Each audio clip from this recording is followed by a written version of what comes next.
Theory, theory, theory, theory. What happens when we try and actually play PolyHarp? Oh, I don't know. By the way, why don't you buy all those apps? Here's a nice version of an Oscar Schmidt 21-chord autoharp, like I was playing in that previous shot. Ah, we don't hear it because I haven't turned the amp on. There we go. Sounds just like a real autoharp. Actually, it doesn't, but at least it has a kind of a semblance. We can fiddle around, by the way, with the decay of the strings.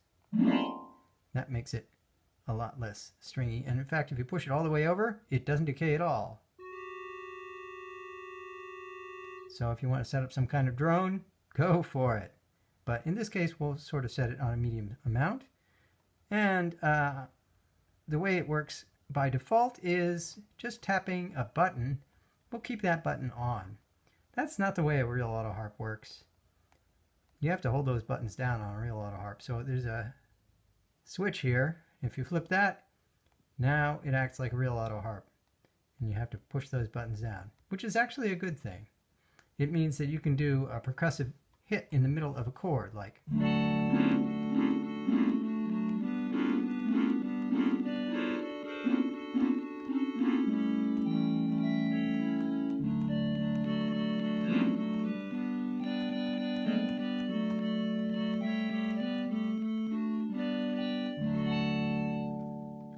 The strings are obviously, on a mini especially, pretty close together.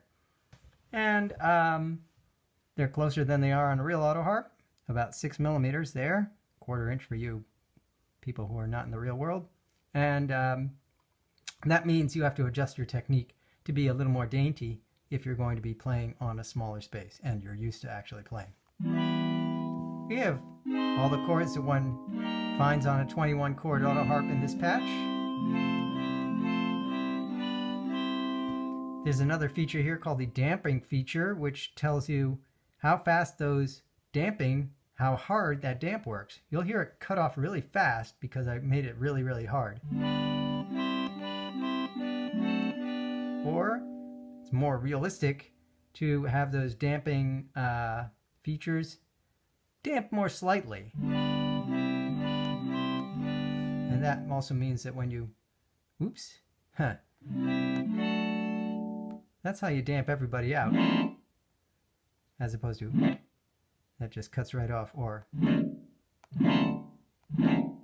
So you can adjust the damping. Who cares about that? I do. There's also this button called the scrub button, which really keeps all the strings live.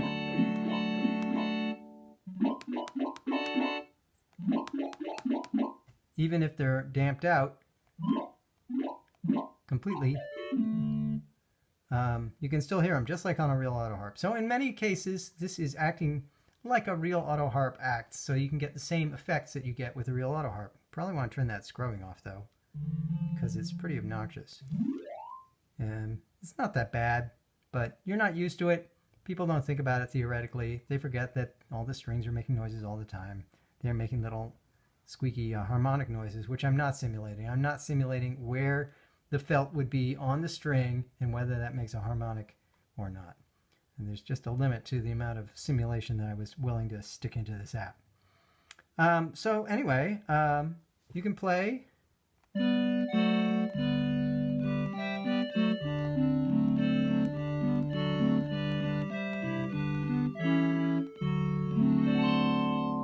can strum little chords and things like that.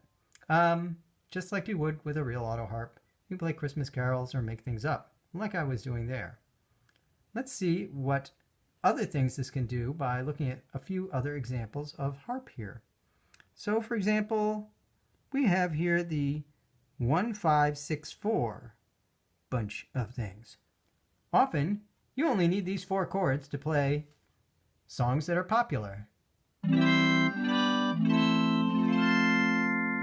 And that's basically the story. Oh, suppose it's not in the right key because this happens to be in the key of C.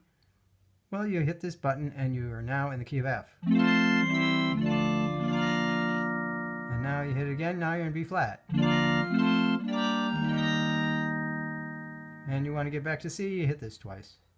So you can go up or down the circle of fifths. Why circle of fifths? Because I've stuck a fifth here to say how far to go. If I made that a 100 cents or a a flatted first, a flatted second, or a sharped first, then it would go up by semitones, which you usually don't want to do.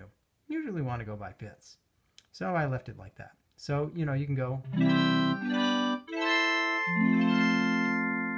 Let it go, let it go, let it go, let it go. So you can play all your favorite tunes that way. With this, you won't have all this confusing chords. You'll just have these chords here. Very nice. Suppose you wanted to make this a little bigger. Now let's get into customization a little bit. So we have a goodly number of notes there. But suppose we wanted to make it even more tinkly, because Let It Go is a song about the winter. Well, it isn't really, but so I just added an octave to the top. Let's see that again in slow motion. Over here, we have the high and the low ranges for the strings on our string area. This is string area number 1. There's only one of them, so it's string area number 1. And string area number 1 in this case has a high of C7, or originally it was only C6. There it is. Don't be seasick. And here is C7, which adds another octave to the top. Oh, that's tinkly. And we can even drop the bottom from C2 down to C1 if we feel like it.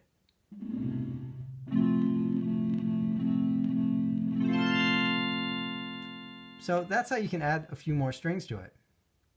You might want to change your polyphony in that case. All you have to do is tap the polyphony button, and now we have more strings, so more of them can be polyphonic at the same time. That's another fun trick. If you knock this down to like one string, everything becomes very arpeggiated and loud, by the way. Because there's only one string, it doesn't have to be damped at all.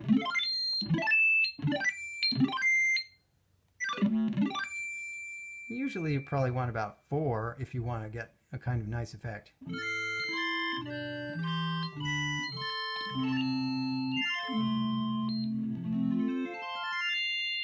But usually you want all your strings on.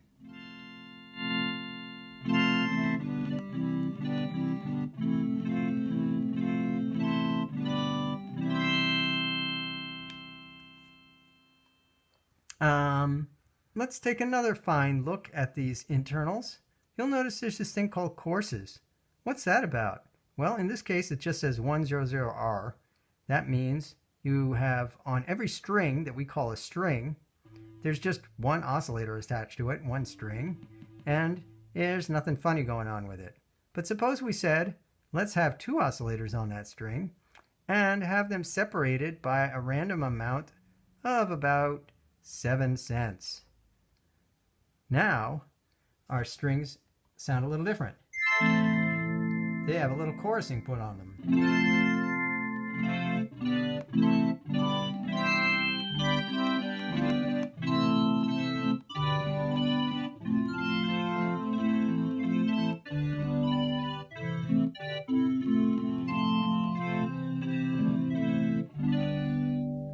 So that makes it so you can have up to 7 strings attached to a same string.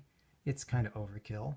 And you can place them randomly within 7 cents or whatever you've set this to be. Here you can actually set it to be an entire octave. So like you can have a random... I mean, that's about as far off as one would wish. Usually you're pretty satisfied to be down and around, I don't know, a few cents, like 25, 19 or something.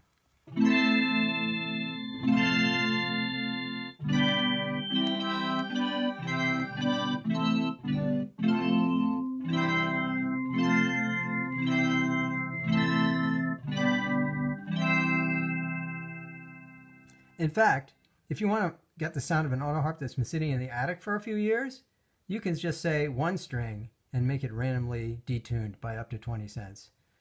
Oh,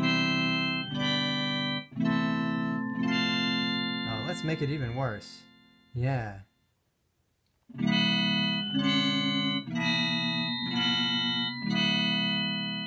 isn't that pleasant. It's probably not. We shouldn't make it that bad.